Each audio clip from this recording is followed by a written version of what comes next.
welcome to day 5 of our Spooktacular Halloween party. So, we are coming together over these 13 days to not only celebrate Halloween and this fun spooky season, but also to celebrate the birth of my publishing career. On October 29th, we will celebrate the book birthday of Beautiful Demons, which was my first published novel. However, you may not know that it was not my first written novel. So, when I first decided to quit my job as a music teacher in an elementary school in Georgia and follow my heart all the way to North Carolina, where I had met an amazing man in a video game called EverQuest 2, I decided that I wanted to be a writer. And he gave me the ability to teach voice lessons. And then he supported me while I tried to learn how to be a writer. And this was all the way back in 2007.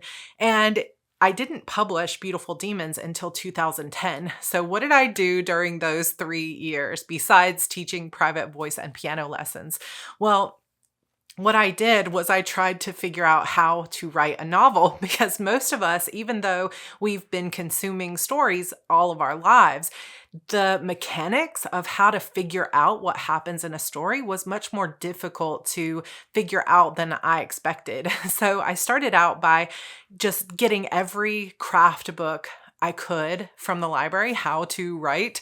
And then I also joined some writer groups. I practiced writing a lot. And then I started reading a lot so that I could dissect those stories, what happens in them that I love.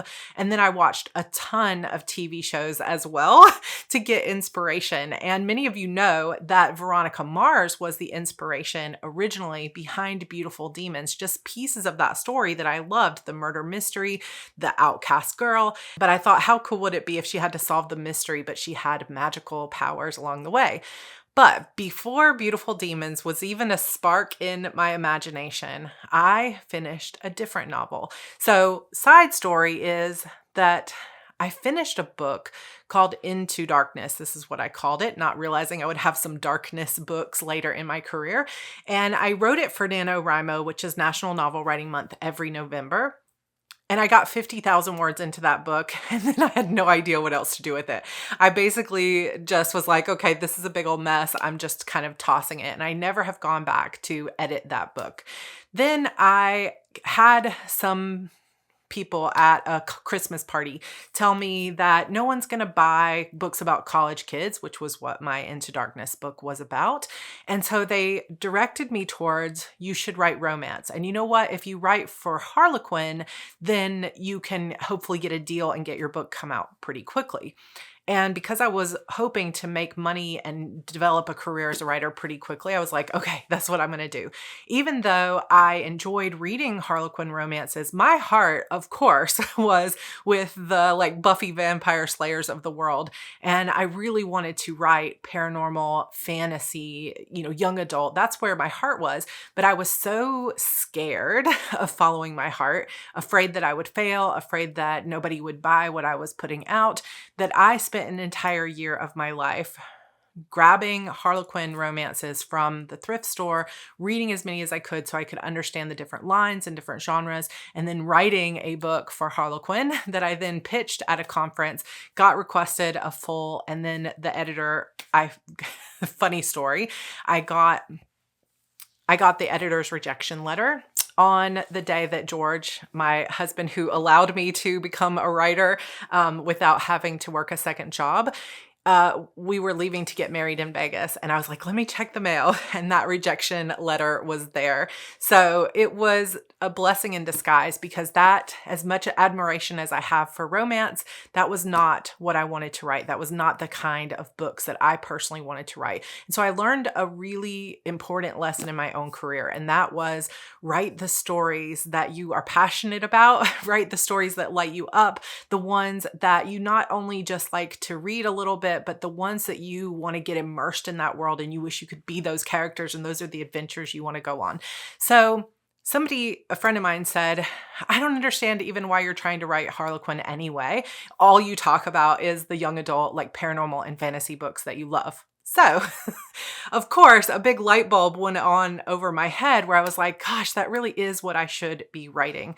And so I poured my heart into a book that was a conglomeration of so many different aspects of my love of stories. And it was zombies, which I have always loved, horror films and things like that. And I always loved the zombie tropes. And it also included magic and witches. And it included, dun dun dun, a pandemic. And I had just like fresh off of reading the book The Stand. Now I had seen the miniseries, the original one, years before, Molly Ringwald in the house, but I had never read the book. And so I sat down and read Stephen King's full version of The Stand. And I was like, man, this story would be so awesome if there were like witches and zombies in it. And as much as I love that series, I kind of reimagined what it would be like to write a story that had a big cast, not just one main character, but a bigger cast, and was all those things that I loved. And so I spent the next year of my life working on a book that I called Pandemic and feeling that it would be the first book in my first long series. So fast forward to that same conference, I had pitched that Harlequin novel to, and this time I pitched it to an agent, but I was pitching the book Pandemic. And she actually loved the premise, loved the idea, asked me for pages and chapters to submit. And then she rejected me as well and sent me this lovely note that said, I love your writing style. It's so easy to read. I was captivated. However, this story just isn't for me. And I wish you the best luck in placing it somewhere else. And this was really the moment when I decided to get the word believe tattooed on my wrist. And I decided that I was going to go this alone. I was going to start my own publishing company and I was going to self-publish my books. But I also had a feeling that this book, Pandemic, was good, but it was rushed. I was trying to write it specifically for what I thought a publisher wanted. And writing multiple point of view stories is really tough. And I felt like I just didn't quite have the skill set to do it. So that's when I went after all my other ideas and finally came up with Beautiful Demons and Harper. And that is the first book that I published. But like I said, even though the Pandemic story didn't get published until after I was done with the first 6 books of Shadow Demon Saga, which back then was called the Peachville High Demons series, I did eventually go back and publish that novel. Now it is called Death's Awakening, and this is the first book in my Eternal Sorrows series. And part of that series title, Eternal Sorrows, comes from the fact that my main character's name is Parrish Sorrows. And so this is also where Sorrow's gift comes from, is her last name. But also eternal might also clue you into the fact that she is not just a normal teenager. So this series is really one that I worked on for years before I actually even published it. And these characters are so close to my heart because as much as I love Harper and Jackson and all of those characters like so much, these were the first characters that I truly created with love and passion and excitement for writing young adult fiction and the types of stories that I wanted to tell. Now, a few things about these characters. So it is a larger cast of characters. You have Parrish and her sister, and they're at the thick of the story. They are the main characters. Really, Parrish is the main character of the story. And then you have Noah, who lives across the street from Parrish. And then beside Parrish, her neighbor is named Carmen. And then they hook up with some other characters, a gamer named Crash, and then a little boy whose name is not known until book 3. But these are the core characters of the story, along with a witch who comes from another dimension. So if you love my Shadow Demon Saga, you understand that I love these portals into fantasy worlds. And a lot of my series have these portals. So yet again, this is the story that started that for me with the portals. But when I was creating these characters, part of the idea that I originally had was I thought it would be kind of neat, similar to like the Breakfast Club, where you have the like princess and the jock and, you know, all of those different stereotypes, right? I thought it would be really fun to base this story also on stereotypical type characters. So you have Parrish as kind of the goth girl outcast, and then Noah is the handsome jock, and then Carmen is the dumb blonde cheerleader, and so on. And I base these characters on that stereotype with the specific idea that none of us are stereotypes. We all are unique. And from the outside looking in, sometimes people can typecast us or people can think they understand who we are. But when you really get down to what is happening on an individual level, who this person really is, what this person has been through, what their experiences are, and what they care about, you start to understand that each of these people that might appear to be somewhat stereotypical in the beginning are actually deep, true people who have their own personalities and their own ways that they stand out. They are not stereotypes. They are individuals. And I wanted to make that statement, even though maybe it's subtle. Maybe if you've read these, you've never kind of thought of that way.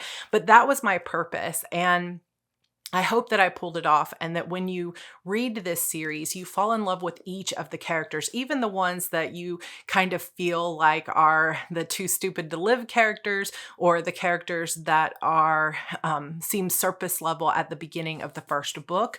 You may begin, once you know their story, their struggles, the things they've been going through in their lives, you may begin to love them. And I feel like that's the way we are as humans too, is that sometimes when we look around, we see the stereotypes, we see what the outside looks like, we see the bad attitude, or we see the circumstances, or the poverty, or we see the rich kid, we see the jock, we see these characters, and we judge people for that. But if we only had a chance to know what they were truly going through, and the heroes they are in their own lives, and the things that they truly care about when no one is around, you would find out that every single person in this world has something valuable inside them. And that is really part of the message. Like, everybody in this world has the ability to be a hero. And so this is about what happens to these 5 kids when they have an opportunity, because the world is dying around them, to become heroes. And who are they truly? And that is really what I meant to tell through this.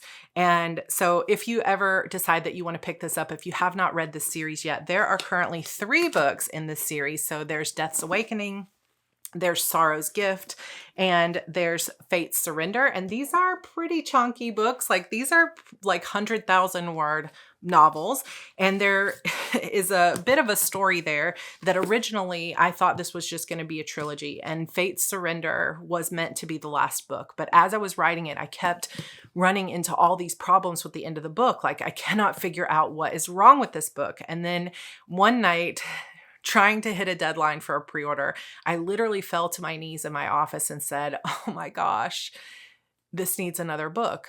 This ending isn't coming together because there's more story to tell." I was truly trying to rush the ending because I knew that people were disappointed in how long it was taking me to finish the books.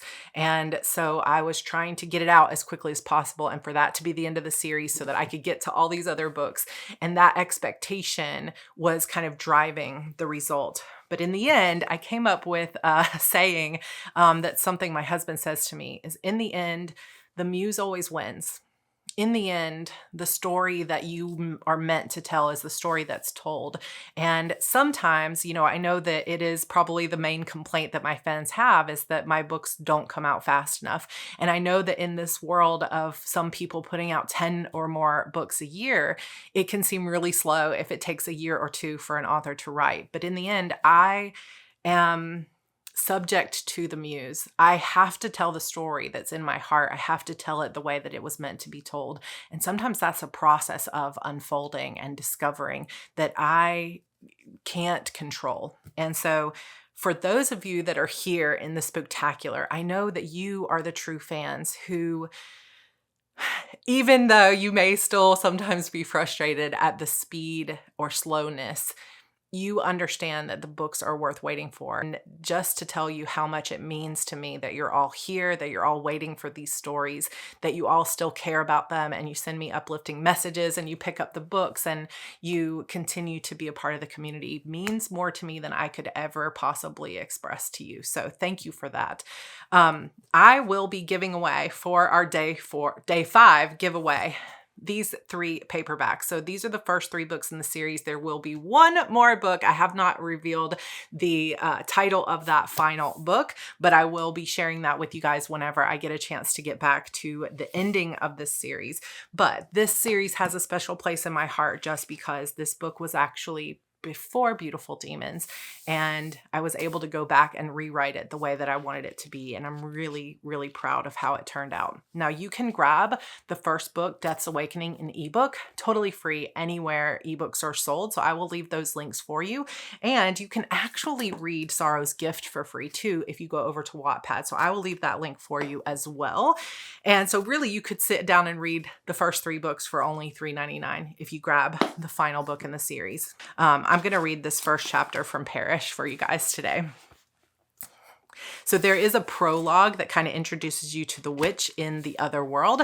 And then this is really chapter 1 where we get Parish's first point of view. And actually, this is my only series that's written in third person point of view. So if you want to, in the comments, let me know if you prefer this third person point of view, or if you prefer the I did this, this is Parish did this, she did this, as if you're an outsider kind of telling the story. And first person point of view is what the Shadow Demon saga is, with you're in Harper's point of view and she says, I walked over to the desk or whatever. So let me know which one you prefer. But here we go. Chapter 1, Parish. They were at it again. Parish Sorrow slammed her locker shut and leaned her forehead against the cool metal. She shouldn't get involved. It was none of her business. Still, she couldn't help that her locker was right next to the door leading out to the dumpsters. The custodians kept it propped open on nice summer days like today so they could sneak out there and smoke in secret. But it wasn't the custodians out there now. It was those stupid bullies. Those guys thought just because their fathers were all big shot CEOs and they lived in the ritziest neighborhood around with the biggest houses and fastest cars that it made them gods here at Lawson Prep. They thought being rich gave them the right to pick on kids who were smaller, younger, and poorer than they were, which was pretty much everyone, if she was being honest. This was the 3rd afternoon in a week that Parish had heard them out there with the wiry first-year transfer. His name was Peter or something. He'd transferred in about a month ago from some school up north on a science scholarship. The bullies wouldn't let up. She could hear them out there pushing him around, taunting him, and calling him names like they were in kindergarten instead of their senior year in high school. Anyway, it was none of her business. She was already on her 2nd strike for fighting, plus 3 warnings for dress code violations. Starting something up with the son of the dean was a bad idea, but that ass had it coming. She tightened her hand into a fist, then relaxed. She lifted her backpack and threw it across her shoulder. She would walk away, just as she had every other day this week. Her parents were already supremely pissed at her. With Zoe taking off on her world tour in just a few days, now was not the time to make waves. But then the kids started crying. A sob echoed through the empty hallway, and Parish closed her eyes and shook her head. How could she walk away from that? They made him cry. Damn it. She threw her bag to the ground at the foot of her locker and sighed. They'd given her no choice. Parish stepped around the corner and leaned against the doorframe. There were 4 of the bigger guys, all seniors, all sons of important men, all about to get their asses kicked. They stood in a circle around the kid. One guy, Jason, was going through the kid's bag, pulling out his papers and books, ripping up his homework before crumpling it into a little ball and throwing it on the nasty floor next to the trash can. Peter, the kid, was hunched over in the middle of the group, his shoulders up near his ears and his hands wrapped around his elbows. He was sniffling, snot running from his nose. Parish cleared her throat and the 4 bullies turned toward her. Jason threw the backpack on the ground at the kid's feet. What do you want, Sorrows? This doesn't concern you. She raised an eyebrow and pulled a lollipop from the pocket of her plaid school uniform skirt. She unwrapped it slowly and threw the trash on the ground. That's not exactly true, she said. See, My locker is right here on the end by the door." She put the sucker in her mouth and hooked her thumb toward the hallway. Jason narrowed his eyes at her. "What does that have to do with anything?" She slowly pulled the sucker from her mouth, all four of the older guys staring at her lips now. "I can hear everything that happens out here," she said, "which means you made it my concern when you chose this particular spot for your bullying." One of the other boys put his arm around the kid. "Bullying?" He laughed and squeezed the kid's shoulder so tight it made him flinch. "We're not bullying him. We're welcoming him to Lawson Prep with some time-honored hazing rituals." "Yeah, he should be thanking us for spending our time hanging out with him," Jason said. He walked up to where Parrish was standing and got up in her face. "So if you'll excuse us, freak, we'll get back to our business. I strongly suggest you get back to yours." Parrish didn't blink an eye. She merely lifted her knee up hard and fast. Jason doubled over, grunting. He grabbed his crotch, then leaned against the brick wall. Two of the other guys walked toward her, their lips in a snarl and their hands fisted and tense. Parrish put the cherry-flavored sucker back in her mouth. She kept her eyes on their hands. When one reached out to grab her shoulder, she grabbed his wrist before he could get to her. She twisted around, using his own momentum to throw him into the metal door frame. His head smacked hard against it, and he reached up to cradle his bleeding nose. The second guy reached for her hair, but she ducked just in time, then came up hard with both fists to the gut. She spun around as she stood, planting the heel of her heavy boot in his back. He groaned and fell to the ground. The fourth and final guy backed up against the large metal dumpster, his hands up in surrender. Parrish stared him down, then stared toward the door. He took off at a jog, taking his three bully friends with him. Parrish grabbed the kid's backpack off the ground and handed it to him. He picked up his glasses and placed them on his face, then took the bag. "Thanks," he said. "I owe you." Parrish shook her head. "How about you learn to stand up for yourself and stop walking the halls alone so they can bring you out here, okay? I swear I'm not going to help you again. Now get out of here." The kid took off, and as she watched him push past the door, she met a pair of deep brown eyes staring back at her from the hallway. Her breath stuck in her throat, and her jaw opened slightly. "Noah." He held her gaze, and her heart hammered in her ears. She couldn't force herself to look away. Had he been watching her this whole time? Her cheeks flushed with warmth. He took a step toward her, his eyes glossy and bright. She swallowed, breathless, then shifted her weight from one foot to the other. Was he coming to talk to her? She told herself she could care less, even if he did. They had nothing in common anyway. A guy like Noah would never really get her. He was too perfect, too gorgeous. Still, her pulse raced, and her hand fell to her side, the lollipop forgotten, but the cherry flavor still sticky and sweet on her lips. He took another step toward her, but before he could get to the door, high-pitched laughter shattered the silence between them. Parrish turned to see a rush of blonde hair sweep down the hall toward Noah. Carmen Hughes laughed and threw her arms around his neck, nearly toppling him over. "Noah, where have you been, you dork?" she said. "Aaron's been looking for you. You're going to be late for practice." Parrish drew a deep, slow breath into her lungs. Noah wasn't looking at her anymore, and none of the girls surrounding him now had even noticed her standing beyond the door. "Hey," he said, "I guess I lost track of time." "Well, you better get going. Tomorrow's the big game, and if you screw it up, the coach will kill you," Carmen said. The cluster of girls around her giggled, and Parrish wanted to throw up. She tossed her sucker into the trash bin and walked silently into the building. She scooped her bag off the floor near her locker, then threw one last glance at Noah before she walked toward the front of the building and out to her car. So this is the first time we see Parrish, and we actually get to see Parrish, Noah, and Carmen, who are some of the main characters right there in that first scene. And this obviously is before the pandemic that begins to kill most of the world.